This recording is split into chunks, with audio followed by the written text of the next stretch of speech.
Halo rekan-rekan semua, kembali lagi bersama kami di Manggala Law Center YouTube channel yang membahas isu-isu terkini terkait perkembangan sosial, politik, dan penegakan hukum. Kali ini kita akan membahas terkait isu Partai Demokrat, tapi kita tidak mau membahas pertikaiannya antara AHY dan KSP Muldoko karena itu sudah kita bahas di video sebelumnya. Bagi yang belum menonton, tonton dulu ya videonya, link video ada di deskripsi. Oke, kali ini kita bahas Partai Demokrat ya, tapi tidak membahas itu, kita bahas salah satu kadernya yakni Ibu Iti Octavia Jayabaya. Ada apa dengan Ibu Iti ini?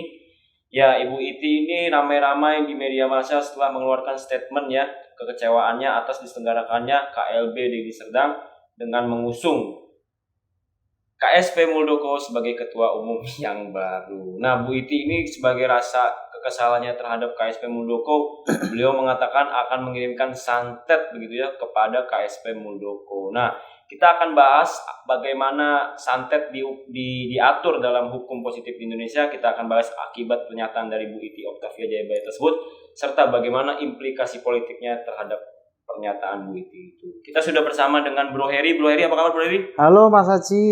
Ya, baik kan Bro Heri ya? Baik. Baik, Bro ini memang selalu baik dan berisi. Oke. Apanya yang berisi ini? Ya, pemahaman ya maksudnya. Oke, kita langsung saja nih bertanya nih Bro Heri. Bagaimana sih tanggapannya Bro Heri terkait statement yang dikeluarkan Bu Iti Octavia Jayabaya ini ya, yang akan mengirimkan santet begitu ya ke KSP Muldoko nih? Tanggapan secara tanggapan umum gitu ya, secara umumnya Bro itu seperti apa sih? Ya kalau saya menanggapi sih biasa saja, ya kan. Tetapi kan yang perlu diperhatikan bahwa pejabat publik itu terikat dengan public ethic atau etika publik. Jadi kalau pejabat publik mengeluarkan statement-statement yang kiranya tidak sesuai dengan public ethics, ya tentu akan membawa masalah terhadap dirinya sendiri. Seperti itu. Karena apa? Apalagi posisinya dia sebagai bupati, sebagai kepala daerah. Artinya dia punya jabatan yang sangat berpengaruh. Bahkan dia juga sebagai interpretasi daripada wilayahnya, toh. Nah, seperti itu. Iya. Artinya apa?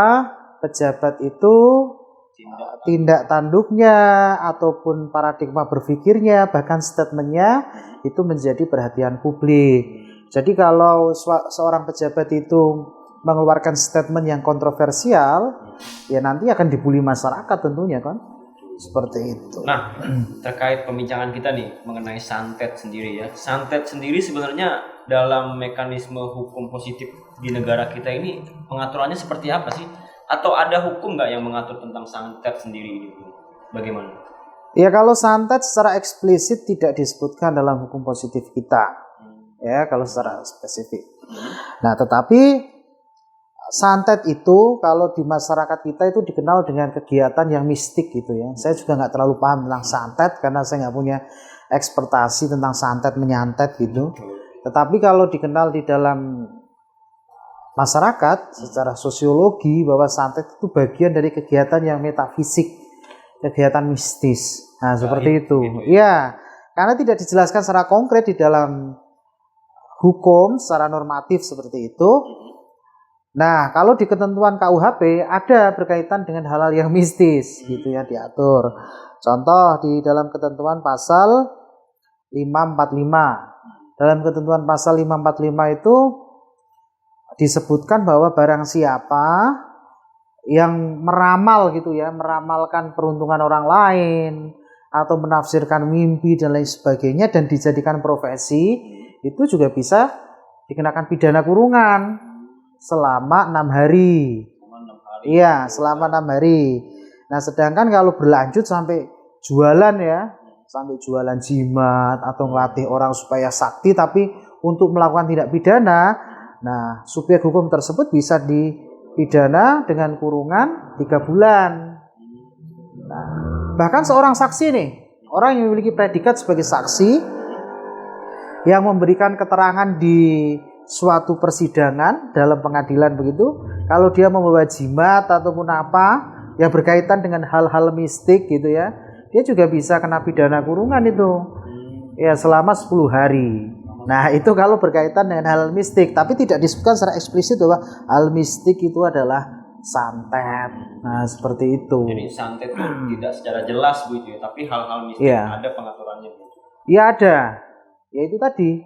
Di pasal dalam ketentuan pasal 545 sampai 547. Nah, terkait dengan statement yang diucapkan Bu Iti Oktavia Jayabaya nih. Iya. Sebenarnya pernyataan ini memiliki implikasi hukum tidak sih, atau ada akibat hukumnya gitu dari pernyataan?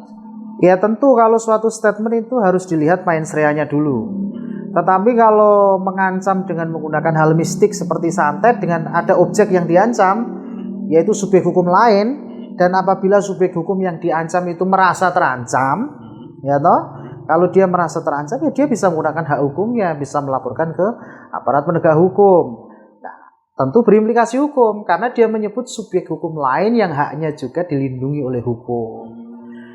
Itu. Jadi meskipun beliau ini mengatakan sudah memberikan klarifikasi bahwasanya itu hanya rasa kekesalan saya saja gitu. Saya tidak mungkinlah akan mengirim santet ke KSP Muldoko, itu dia sudah memberikan klarifikasi begitu. Apakah itu tetap memiliki dampak hukum juga gitu? Ya kalau Anda kesal kepada seseorang jangan sebut subjek hukum lain yang notabene sama-sama subjek hukum dengan ancaman tertentu. Nah kan seperti itu. Artinya implikasi yuridisnya ada kalau statement Anda merugikan subjek hukum lain atau menimbulkan ancaman seperti itu. Bahkan santet ya. Kalau kita bahas santet atau hal-hal mistik gitu, seumpamanya hal mistik itu ditujukan untuk membunuh subjek hukum lain, katakanlah begitu. Nah ini juga hati-hati nih masyarakat nih, jangan pernah mendekati hal-hal yang seperti itu. Ya, kenapa? Kalau santet itu sampai menghilangkan nyawa orang, ya kan, sesuai yang diatur dengan ketentuan pasal 338 KUHP, dengan sengaja menghilangkan nyawa orang, Anda bisa dipidana. Atau bahkan kalau Anda sampai susun rencananya, nanti siapa yang mengirimkannya, terus nanti medianya apa, gitu toh, dan menimbulkan kematian subjek hukum lain, yaitu dolus premeditatus, itu pembunuhan berencana tuh, gitu, iya.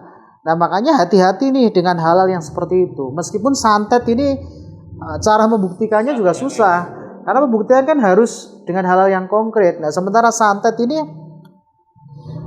pembuktiannya, nah itu juga masih sumir, karena belum sesuai dengan standar alat bukti yang ditentukan dalam ketentuan pasal 184 KUHP gitu. Nah artinya walaupun demikian, jangan pernah ya masyarakat jangan pernah mendekati hal-hal yang seperti itu gitu loh. Selain tadi mengancam subjek hukum lain, apalagi sampai menimbulkan subjek hukum lain meninggal, itu ada ancaman pidananya. Ya kan? Jadi walaupun dia sudah memberikan klarifikasi, itu tetap saja ya memiliki implikasi hukum begitu ya? Ya tentu memiliki implikasi hukum apabila subjek hukum yang dijadikan objek ancaman dalam statementnya itu merasa terancam. Nah, jadi teman-teman semua bijak menggunakan tutur kata ya, karena semua ini pasti ada akibat hukumnya bila ada seseorang yang tidak menyenanginya gitu ya. Iya tentu, karena negara kita negara hukum, artinya tidak ada subjek hukum yang menempatkan diri di atas hukum. Ya, karena kita negara hukum itu berdasarkan ketentuan pasal 1 ayat 3 konstitusi kita sebagai grand normnya. Nah, seperti itu. Artinya hukum menjadi panglima. Nah, ciri khasnya apa? Supremasi hukum. Jadi tidak dibenarkan subjek hukum lain kalau dia punya predikat jabatan, punya kekuasaan, punya uang, terus bisa semena-mena mengancam subjek hukum lain yang tidak punya apa-apa, bahkan katakan seperti itu. Nah, jadi kepastian hukum itu mutlak harus ditegakkan ya. Harus dalam negara hukum. Nah, terkait hukum kita sudah selesaikan. Nah, ini terkait dengan implikasi politiknya sendiri nih bagi jabatan seorang bupati Ibu Iti Oktavia Jayabaya. Sebenarnya implikasi politiknya seperti apa ya? Implikasi politiknya ya terhadap citra beliau. Kalau implikasi politik, kan tadi saya sudah katakan bahwa pejabat publik itu terikat dengan public ethics. Kalau legal normanya gitu ya, itu bahkan bisa terakhir gitu. Tapi kalau justifikasi sosial gitu ya, tanggapan-tanggapan masyarakat terkait dengan statementnya, nah itu pasti beragam. Karena masyarakat kita kan heterogen. dengan pemikiran yang berbeda-beda dalam menanggapi suatu hal. Nah, sementara politik membutuhkan dukungan rakyat. Nah, kan seperti itu. Nah, kalau politikus sebagai praktisi politik tidak mencerminkan dirinya sebagai seorang negarawan, ya dia akan kehilangan suara, kehilangan dukungan, kehilangan simpati bagi rakyat. Gitu loh. Nah, jadi politikus kita itu harus benar-benar mencerminkan seorang figur sebagai role model di tengah-tengah masyarakat itu, bahwa dia adalah sosok yang punya integritas, intelektualitas, yang mampu membawa harapan dengan konsepsi-konsepsinya, seperti itu loh. Nah, sebenarnya Bu Iti ini orang bagus. Orang baik, punya loyalitas tinggi terhadap faksinya, terhadap kelompoknya, terhadap partai politiknya. Nah, cuma loyalitas itu bagus, karena tidak semua orang itu punya predikat loyal ya. Loyalitas bagus diimbangi dengan intelektualitas juga. Tercermin dari apa? Statementnya, paradigma berpikirnya, kebijakannya. Nah, saya kira kalau loyalitas ditambah intelektualitas, itu melahirkan sosok negarawan. Gitu loh. Ya, seperti itu. Mungkin Ibu Iti lebih bagus lagi kalau santet ini bisa digunakan untuk membasmi kejahatan di negeri kita gitu ya. Nah, itu lebih bagus itu, malah kalau bisa mengurangi gitu ya. Bisa ya itu, makanya saya bilang Mas Aji ya, bahwa justifikasi sosial itu bisa terjadi. Ya, karena politik itu juga ada etikanya, ada moralitas politiknya. Gitu loh. Jadi pejabat kita itu kalau bisa itu jadilah tauladan yang baik. Itu aja. Nah, terkait ini sebenarnya ada gak sih upaya yang seharusnya Bu Iti tempuh nih daripada mengatakan yang hal demikian? Sebenarnya ada gak sih upaya yang bisa ditempuh Bu Iti dalam menyikapi kemelutnya di pertikaian Partai Demokrat ini? Ya, sebenarnya kan yang memegang legalitas sekarang kan masih AHY. Artinya secara de jure itu AHY masih memiliki legitimasi karena belum ada surat keputusan Menkumham yang baru.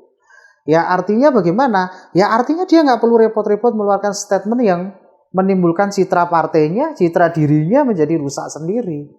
Nah, kalau memang bisa diselesaikan dengan musyawarah mufakat sesuai undang-undang partai politik, lakukan. Nah, kalau sampai litigasi, ada mekanismenya kan? Ke pengadilan. Cara bertarung yang lebih fair ya di pengadilan. Gitu. Tapi apa yang mau dipertarungkan, orang belum ada SK baru sebagai objek gugatannya. Gitu. Jadi alangkah baiknya loyalitas itu dibarengi dengan intelektualitas seperti yang saya katakan tadi. Sehingga yang tampil ke publik itu bukan arogansi atas emosional sesaat, tetapi yang ditampilkan ke publik itu adalah konsep-konsep baru bagaimana cara mensejahterakan rakyat. Karena rakyat itu udah capek, Mas. Udah capek melihat hal-hal seperti itu gitu. Nggak substansi kan? Kalau masalahnya A, strateginya A. Nah, kalau masalahnya A kok strateginya nyantet orang atau Z gitu ya, katakanlah, ya nggak sesuai dengan variabel masalah yang dihadapi kan? Betul. Nah, jadi begitu ya teman-teman semua. Jadi hati-hati, jaga tutur kata kita karena semua ini memiliki akibat hukumnya apabila ada orang yang tidak menyukai terhadap tutur kata yang kita berikan. Nah, terkait ini kita terima kasih kepada Bro Heri atas penjelasan yang komprehensif. Sama-sama Mas. Ya, saya kira ini saja. Mudah-mudahan apa yang kami sampaikan ada manfaatnya, ada faedahnya teman-teman semua. Tetap sehat.